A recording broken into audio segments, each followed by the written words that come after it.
A behavior analytics company has a new release, endpoint security for vulnerabilities and threats. Outsource your threat hunting. Get with the flow on your network and waiting in the wings to get bought in our enterprise security news of the week. Plus, John and I will discuss security training for enterprises. What's going to work best for you? All that and more. So stay tuned.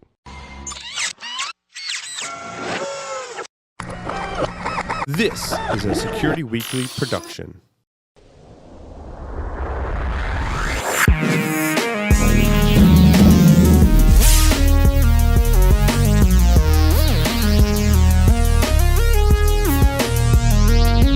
Brought to you by IT Pro TV, an easy, entertaining approach to online IT training.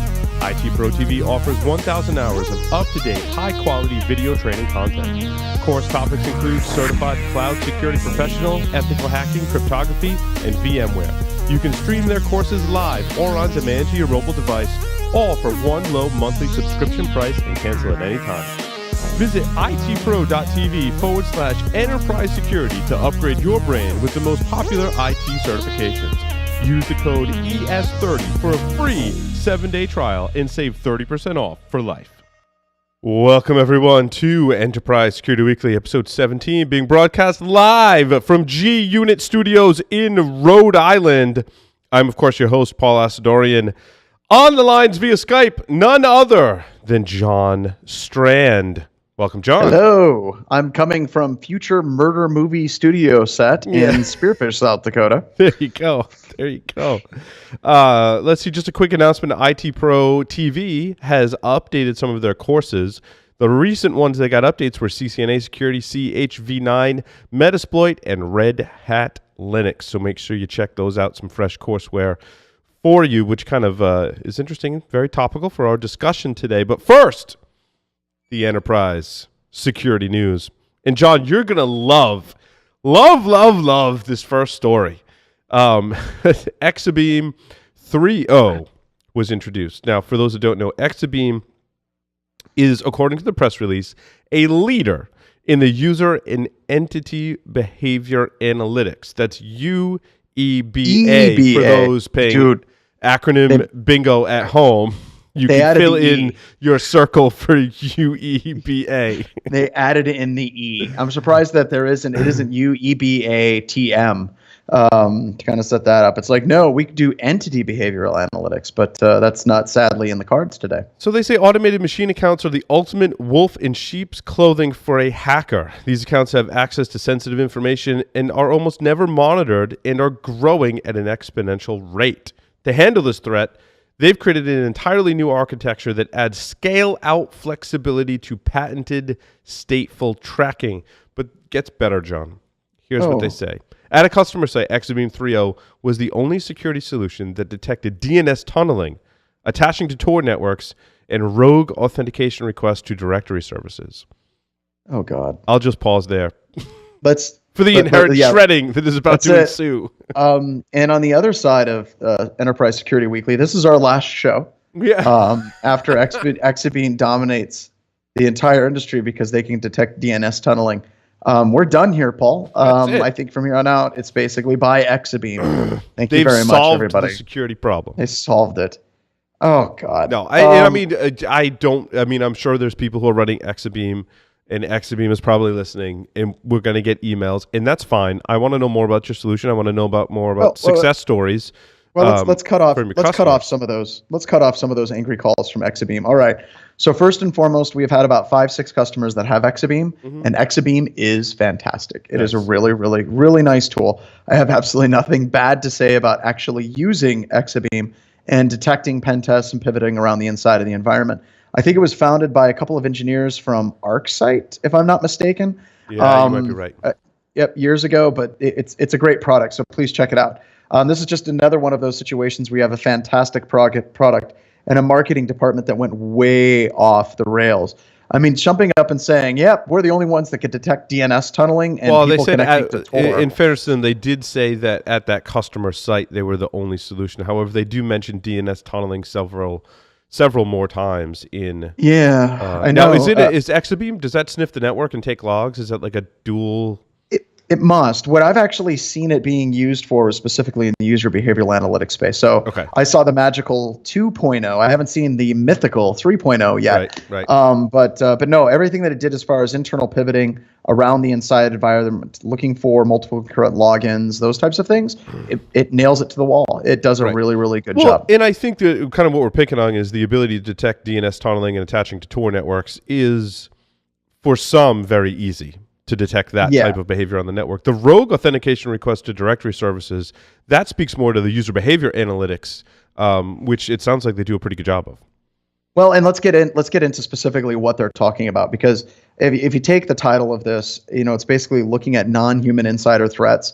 If you want to see a really great presentation on just how dangerous this can actually be, Tim Medine from CounterHack presented at DerbyCon over a year ago about being able to query on service accounts and be able to get password hashes based on service accounts. At any rate, they're right. I mean, if you're taking a look at these non-user accounts, these service accounts, I like how they say they're growing in number. Dude, they've been in huge number for what? Paul, how long have service accounts been around in Active Directory? Since the beginning.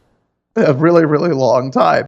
But I think it's good, right? Because cloning into these service accounts or these accounts that are used for various services definitely has a tremendous impact on security. So I think it's great because they identified a blind corner and they're starting to step into that blind corner and trying to watch it. And to be honest, that shows that they're ahead of the curve quite a bit in this space. And what I like is I like to pick on the fact that UBA technologies only focus on the user.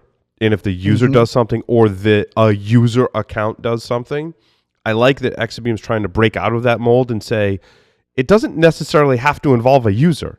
It can involve any kind of account, which is fine. I mean, it involves a user in that the attacker is a user, or the malware or malicious code is doing something, but it's not like a person behind the keyboard that is, or their credentials have been abused, which I think is good because, again, it's something I've always picked on in UBA solutions. Yeah, and honestly, if you look at Exabeam, it reeks of a company that saw the SIM space, realized all the deficiencies in the SIM space, adequately identified how they could step in and approach the SIM problem correctly, and executed on it. Well, and we're seeing an explosion of that. I think that's one of the reasons why it's so exciting to be in security and talk about the SIM space is because the SIM space has so more. I remember having this conversation with Matt Alderman like a year ago, and like it is pretty much like doubled or tripled inside of this area. All of the sub areas of SIM are now all the hot new security technologies. And many of them, John, are actually solving really like hard problems and doing it really well. Something that couldn't be accomplished in some of the original SIM solutions. No, absolutely right. And I think that there's a lot of the dinosaurs. Like I don't see ArcSight moving as quickly as they could or should into this space. You don't see Splunk moving as quickly as they could or they should in this space. And they're like, we do user behavioral analytics. We have an idea what that is. But you don't see companies that are embracing it at the level of like an Exabeam or Rapid7 with UBA. Yeah, and here's the thing, because if we're to start a new company and we're going to go hire a bunch of really smart threat analytics, AI type, whatever, machine learning people, and we're going to focus in on this one problem, all of a sudden these smaller companies are solving that one specific problem so much better than the larger SIM vendor. Now, we're still relying on the larger SIM vendor in a lot of cases to collect all that data, but I think we're seeing some really cool technology. However, it goes back to my fears of when we talked about SIM, that it's a really hard problem to solve, even if you are very specific about it. It's also interesting how logs are not necessarily the definitive source all the time, and you can miss things. So, yep, absolutely.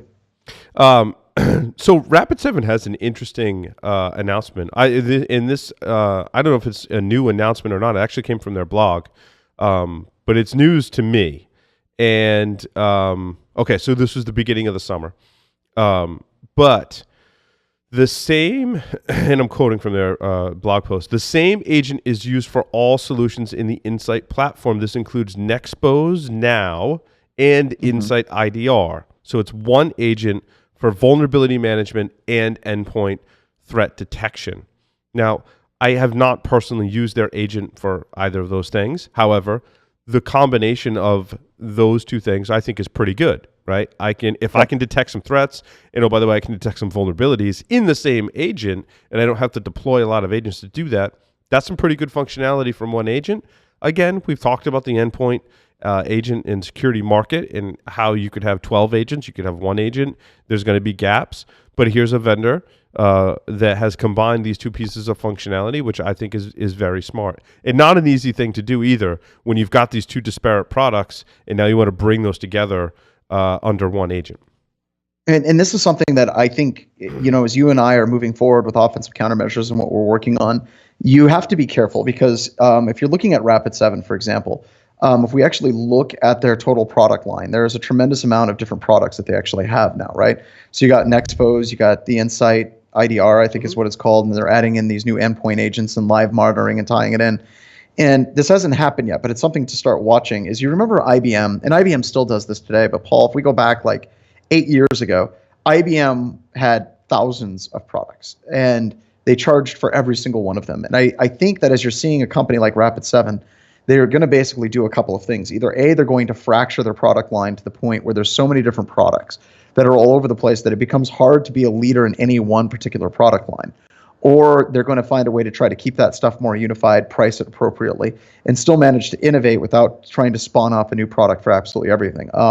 An example was years ago with Tivoli, identity access management. IBM broke it up. They had an identity suite, an access suite, and a management suite. Even though IAM was all one thing, they broke it up into 3 separate components and sold them separately. So when you're seeing this kind of like they're starting to get into insights and agents and all these things, that's great. But I would caution any corporation that's on that cusp that as soon as they start fracturing their product line so much, they actually diffuse their product line in such a way that it really doesn't make it a compelling argument to actually purchase a damn thing from that company. And this is kind of what I'm saying. They're innovating. They're doing really cool things. I'm just hoping that they don't go down that path where they take these disparate products that really should be rolled up into a single product or a platform and starting to break it out into a number of other sub-products that really can't stand on their own 2 feet, that require absolutely everything else to be running at the exact same time. Yeah. Well, I think it's an interesting problem that we'll come back to quite often is do you get your solutions from one vendor or multiple vendors and the pros and cons of each, which we've discussed a little bit on the show, but I think that's going to be an ongoing conversation when we talk about these different markets. Yeah. Well, that also gets into the issue, Paul. We talk about endpoints quite a bit and putting agents on networks. And I think it's easier for some of these corporations if we're looking at somebody like an IBM, even if you're looking at somebody like a Rapid7, if you're already embedded and you can keep doing one up in the sales category, then it becomes very easy to continue going back to your cash cow customers and continuing to sell them more products because you're already hooked into it. And that's an interesting, I have an interesting question for you. And I'm curious to see where you fall on this one. Let's say I'm an organization and I don't have any advanced endpoint threat detection, whitelisting capabilities, right? Like but I've got a product from a really big antivirus vendor. And those really big antivirus vendors are like, oh yeah, like we can do some of this endpoint protection stuff. We can do maybe some threat hunting. We can do whitelisting. We can do, a lot of the new fancy stuff that all these new companies are bringing to market. And you can just stay with one company. So what do you recommend? Do you recommend, hey, just go with what you have and expand upon that? Or now do you start deploying other endpoint agents alongside of your AV? And I think a lot of people are at this crossroad right now. I think at this point, having seen a number of customers actually go down this path, I'm leaning very heavily to stay with your suite of products. I know that that's horrible, right? But whenever you have a company that is using McAfee, they're comfortable with it, or they're using Symantec, and they're very, very comfortable with it. And they're comfortable with implementation, they're comfortable the way it's actually architected. It is extremely disruptive to just drop Bit9 into an environment. Yes. It is extremely disruptive to actually go and drop in silence. And I know that we're going to get hate mail because we're getting more and more hate mail from these vendors all the time saying, oh, you're wrong about that. But it's true. It's not all hate mail. No. A lot of it's good mail. We get a lot of love from people. Yeah. We get a lot of love. But if you're an organization that's like, or you're a CIO and you enter into an organization, you're starting from scratch and everything has been burned to the ground, or it's just so ineffectively implemented, then it might be time to actually start looking at some of these newer contenders. Because if you're looking at things like, let's say, application whitelisting, yeah, your big players have application whitelisting, and it's more important to actually get into the application whitelisting game That's a quantum leap in security. As far as like running from one vendor to another vendor to another vendor, you're talking about maybe increments, and it becomes a question of taste at that point. Like, what are you comfortable with? Do you like the way the dashboard looks? Does it install? Does it not crash your core applications you have in your environment? Those are the questions that you have to start asking. If you already have a Symantec in the house and that Gorilla's already in, or you're using Rapid7 and that Gorilla's already in and it's been working well and it hasn't killed anything, then you're probably better not moving at that point. No, I'm relieved to hear you say that, because that's been my advice for people as well. Yeah, and it's a hard thing. I don't think anybody would expect you nor I to say that, right? I find myself saying that. I'm like, maybe I've been hitting the bottle too much or something. I just hitting the sauce. We're just getting old and we're tired. It's like that crap looks hard. Nah, stay with what you're doing. I don't know. So if you want to outsource threat hunting, Squirrel has made a partnership with Wipro.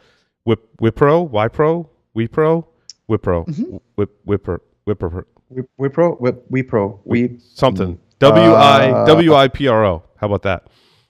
Pronounce it how you will. But basically, they're a services provider. So my question is, how much do you outsource threat hunting, and how much do you keep it in-house?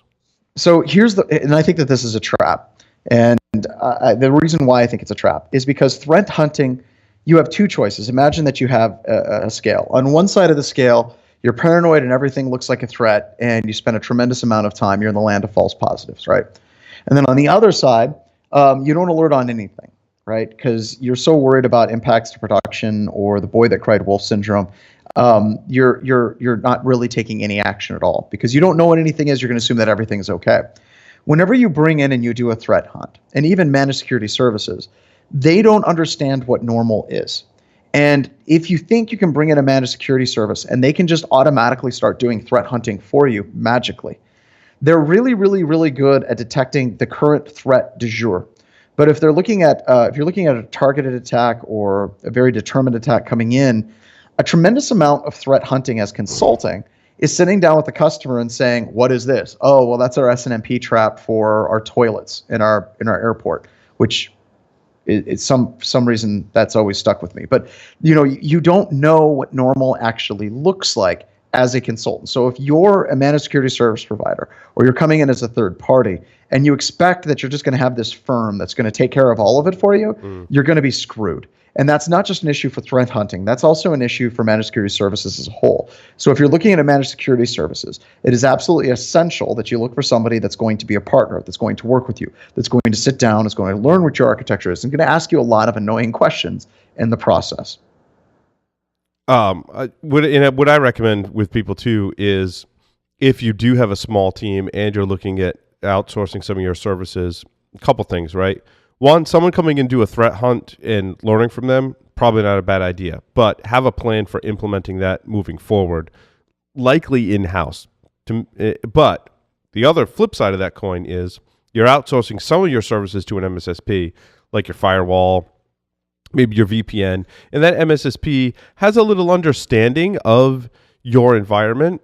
They're going to be in a better position to do something like manage some of your endpoints or some of your threat hunting, because now they have a little bit of insight in there. Now, that kind of falls down when we think about larger MSSPs that have completely separate teams for the different services. But hopefully you can find an MSSP that'll be willing to work with you there. Let's see. We're going to go to Flowscape. I just love that name, Flowscape. It just sounds so sexy. I'm seeing Cyberflow. Where did you find Flowscape? Flowscape, holy marketing. So adding the Flowscape network behavioral analytics solution extends Webroot's leadership in machine learning-based cybersecurity to the network layer. As malware is now overwhelmingly polymorphic and advanced persistent threats mask their activities within everyday network noise, SaaS-based Flowscape adversarial analytics and unsupervised machine learning, enables Webroot to further reduce time to classify and address threats. How about that for some marketing, John? I think that's our winner today. That's my marketing pick of the week. That was just... They managed to work in cyber, polymorphic, APT, SaaS, the whole... in the game of marketing bingo... Wow. They're winners. They're winners. They hit it all. They and did. I could just see a CEO reading this and being like, yes. I need adversarial analytics and unsupervised machine learning. They hit all those things I read about in the USA Today. Flowscape sensors only listen to network packet metadata, no deep packet inspection, and no net flow to machine learn normal behavior of all devices and all protocols. Yeah. That's the issue I have with some of these solutions that say we're going to map everything, we're going to collect everything, and we're going to look at your entire network, and we're going to understand everything, and then we're going to tell you whatever you want to know about your network. And I think they bite off more than they can chew, to be honest with you, John. And I think that's somewhat self-serving to the solution that we're building, is it's very targeted at just finding the anomalies and less concerned with let's understand every system and every packet and every protocol and create a baseline and let you play back everything and just give you everything. I think that's where they bite off more than they can chew. Yeah, I'm trying to look at how it actually implements. So they go into a tap span port on your core network switches. So they're doing internal analysis. They run in Docker, which is cool. That's pretty neat. They at the edge of the IoT gateway, their fog computing device, or public cloud, DevOps, lowest total cost of ownership in the industry. Yeah. They hit every buzzword. Here we go. Wow, they're even better. They also have cyber hooks. They actually create new buzzwords. Cyber hookers? They got cyber hooks to rapidly enable sending high-risk anomaly events to external storage, leveraging an advanced publish-subscribe model. Cyberflow develops a web service integration layer with enriched data set of anomaly events that can be integrated with security SIM. Oh, crap. So they integrate with SIMs. Oh, geez. Okay, we're going to let that go for a while. Oh, and it's plug and play with zero configuration. Oh, my God. They did not say plug and play. Dude, it's right there. It's on how it works. They say it's a plug and play with zero configuration. To stop reading this article because my ears are bleeding, but that there's probably something really cool here, right? There's probably something that's absolutely awesome. So is it awesome to combine this kind of network behavior analytics type thing with an endpoint protection? I mean, that's what WebRoot is, endpoint protection. No. Okay, so you get into a bigger issue. You got that endpoint protection. They're integrating with existing SIMs, right? Mm-hmm. And those two things just scream to me like that this person doesn't know what they're talking about. God, they're going to come after us. I know it. All right, well, let's just go for it. Let's go all in. Whenever you're trying to integrate, like you said, with endpoints, you got a tremendous amount of noise that you're actually going to be integrating with. They say that they hook into a span port, and that's great. I think that's an awesome idea. I think that's fantastic. We do that, right? That's really, really cool. But then they also say that they integrate with existing SIM solutions as well. And as we know, Paul, very, very well, that integrating with existing SIM solutions, especially when trying to look at packet behavioral, is not just difficult, it's flat out freaking impossible in any large scale network that has multiple different types of networking devices. So like I said, there's got to be something really, really cool here, but this looks to me like it was something that was thrown together by the marketing propaganda group, and they really didn't know what they were talking about. Well, so it's one of those things. Is, John, is it a smart acquisition? So do you want to take your network traffic and your SIM data and then also data from your endpoints and try and integrate all that together? I mean, I think that what you're seeing is you're starting to see companies like WebRoot, you're starting to see companies like Squirrel, you're seeing Rapid7 entering the space. And I think that almost everybody feels like they need to make a play to be able to integrate with endpoints and integrate with network flow and integrate with SIM. Yeah. And they say that the next great companies are the ones that are going to be able to do all of these things. That's what I think is happening. And I think it becomes a buy or a strategic partnership to address a gap in your network offering or in your network of offerings to basically keep up with your competitors. That's what I think is going on with a lot of these different mergers that we've been seeing. And I have yet to see a company that's able to pull all that off, to be honest with you. No, I haven't yet either, but I think that's the holy grail. Yeah. And honestly, if we're looking at, like, I look at this company, like if I look at Cyberflow and these guys, I don't care about the president or the chairman or any of those guys who gives a rep. But if I'm looking at like some of their tech people, like Dr. William Wright, chief data scientist, this dude has some legit creds behind him. That's the person I would like to actually bring on to the show and talk to and get a little bit geeky.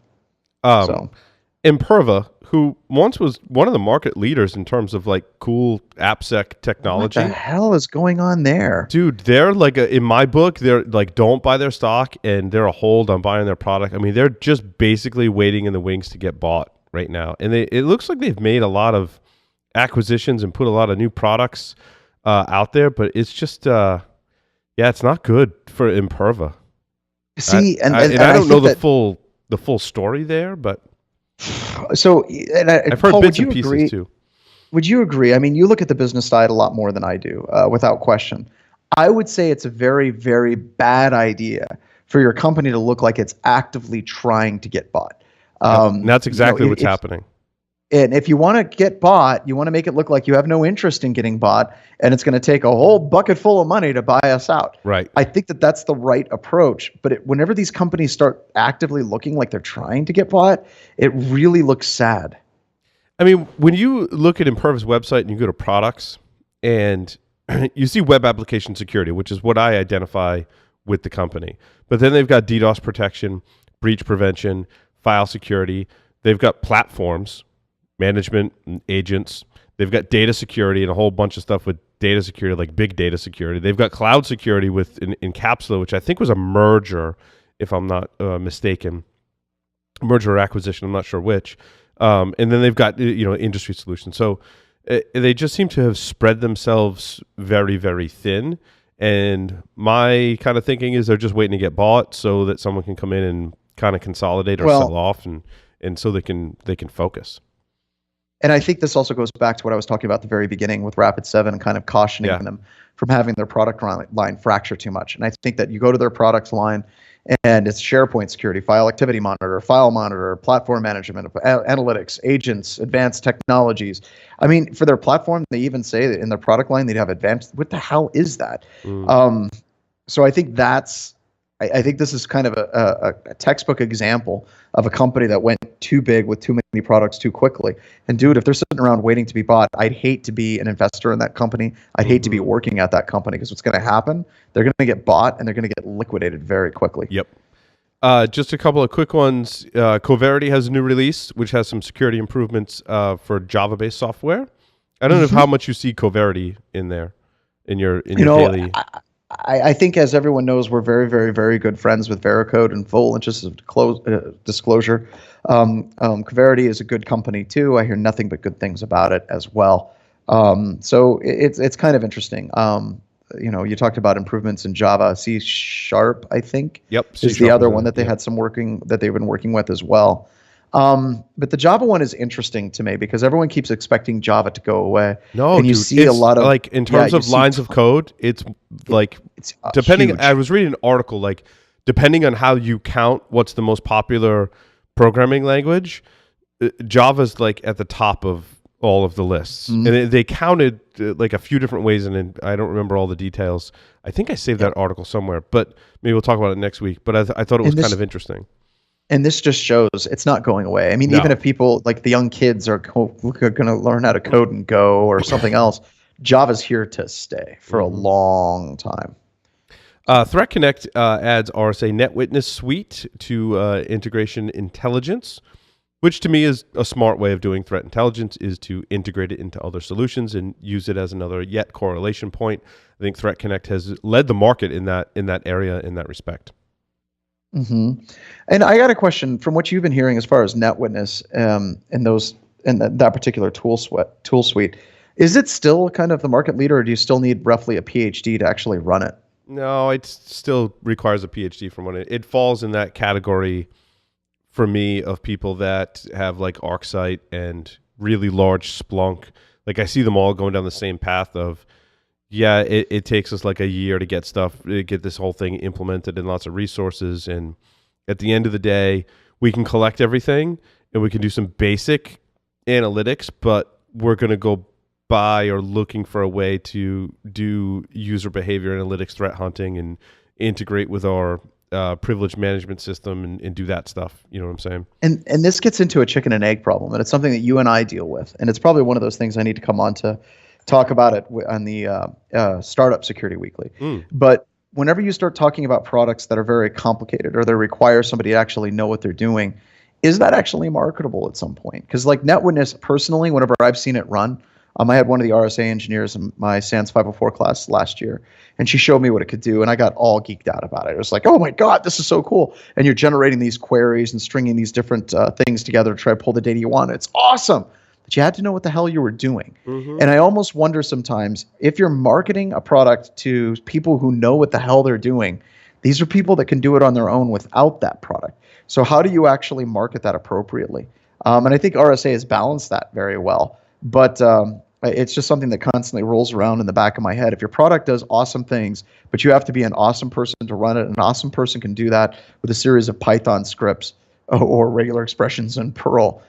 Is it actually a long-term marketable product? I don't know. It's just something I've been thinking about quite a bit.